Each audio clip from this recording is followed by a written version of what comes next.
1-2 ঘন্টা হলো দাঁড়ায় আছি। গরমের জ্বালায় আর বাঁচা যাবে না, আর যদি বাঁচাও যায় তাহলে বাঁচাও সম্ভব হবে। দেখেছি বাঘ, দেখেছি ফার্স্টে দেখছি হরিণ, তারপর দেখেছি জিব্রা, আর দেখেছি ভাগগুলো অনেক কাছ থেকে দেখেছিল। দুইটা ছিল, একটা ছিল ফিমেল আর একটা ছিল মেয়ে। দুটো খুব সুন্দর ছিল। এখানে আসলে আমরা যখন গেছি স্টেপ বাই স্টেপ তো এক একটা আলাদা করা পশু, কিন্তু আমরা যখন গেছি সবগুলাই দেখতে পারছি। আমাদের লাক ভালো, একদম কাছে ছিল। আর সর্বশেষ যে স্তরটা সেটা হলো বাঘটা 2টা বাঘ ছিল আমাদের একদম বাসের সাথেই, একদম রাস্তার সাথে। খুব সুন্দর লাগছে। ড্রাইভার বললো যে সচরাচর এভাবে দেখা যায় না, কিন্তু আপনাদের লাক খুব ভালো, আপনার বাঘ একদম সামনে থেকে 2টা বাঘ দেখতে পারছি আমরা। আর বাকি যতগুলো ডিপার্টমেন্ট আছে সবগুলো আলহামদুলিল্লাহ আমরা খুব সুন্দরভাবে দেখতে পারছি। প্রতিটা পশু যে কটা ছাড়া আছে, মানে বন্য পরিবেশের মতো যেভাবে দেখা যায় ঠিক সেইভাবেই আমরা দেখতে পেরেছি।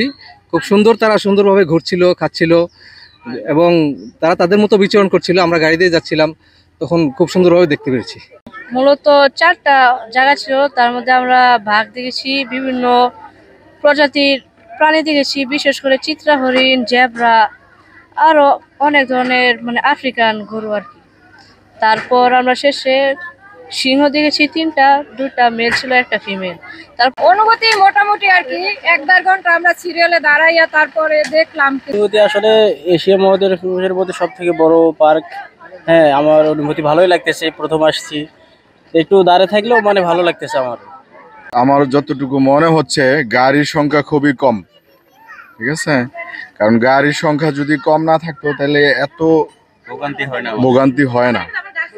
এই লাইনের ভিতরে দাঁড়ায় আছি 1 ঘন্টা, আর এইখানে যে দেখেন কয়টা মানুষ আছে। একটা গাড়ির ভিতরে সর্বোচ্চ 22 জন মানুষ জায়গা নেয়, কিন্তু মানুষ হচ্ছে শত শত মানুষ। তো এটা আমি কর্তৃপক্ষের কাছে আবেদন করছি, এখানে ফ্যানের ব্যবস্থা করুন এবং গাড়ির সংখ্যা বাড়ান। সাফারি পার্কে এই ঘোরার জন্য আমার ফ্যামিলিকে নিয়ে, তো এখানে আসে ভিতরে এই 2 ঘন্টা যাবত আমরা দাঁড়ায় রয়েছি এই পশু প্রাণী দেখার জন্য। এখানে কোনো ফ্যানের ব্যবস্থা নেই। আর এসব এই যে বাচ্চা কাচ্চা নিয়ে আমরা যে ভোগান্তির শিকার হচ্ছি, এটা বলার মতো না।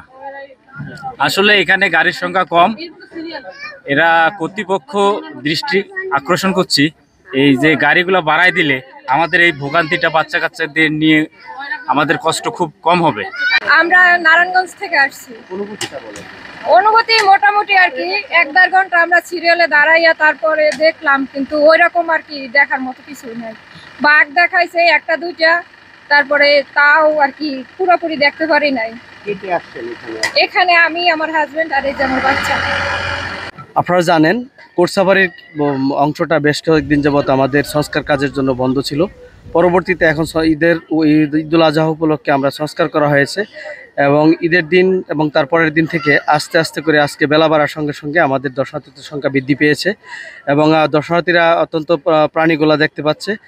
বাঘ, সিংহ এবং zebra, giraffe, common eland, Thomson, gazelle এবং অন্যান্য প্রাণী যেমন সাফারি কিংডমে এলাকার যে প্রাণীগুলো দেখতে পাচ্ছে এবং দর্শনার্থীরা খুব খুশি। তারা আনন্দের সাথে দেখতেছে লাইনে দাঁড়িয়ে। এবং আমাদের গাড়ির সংখ্যা যদি বৃদ্ধি করা যেত হয়তো দর্শনার্থীদের আরও লাঘব হতো, তাদের জন্য ভ্রমণ করা সহজ হতো। এবং আমরা কর্তৃপক্ষকে অবহিত করা হয়েছে এবং গাড়ির সংখ্যা বৃদ্ধি করবে আশা করতেছি। সামনে হয়তো দর্শনার্থী আরও ভালোভাবে দেখতে পাবে।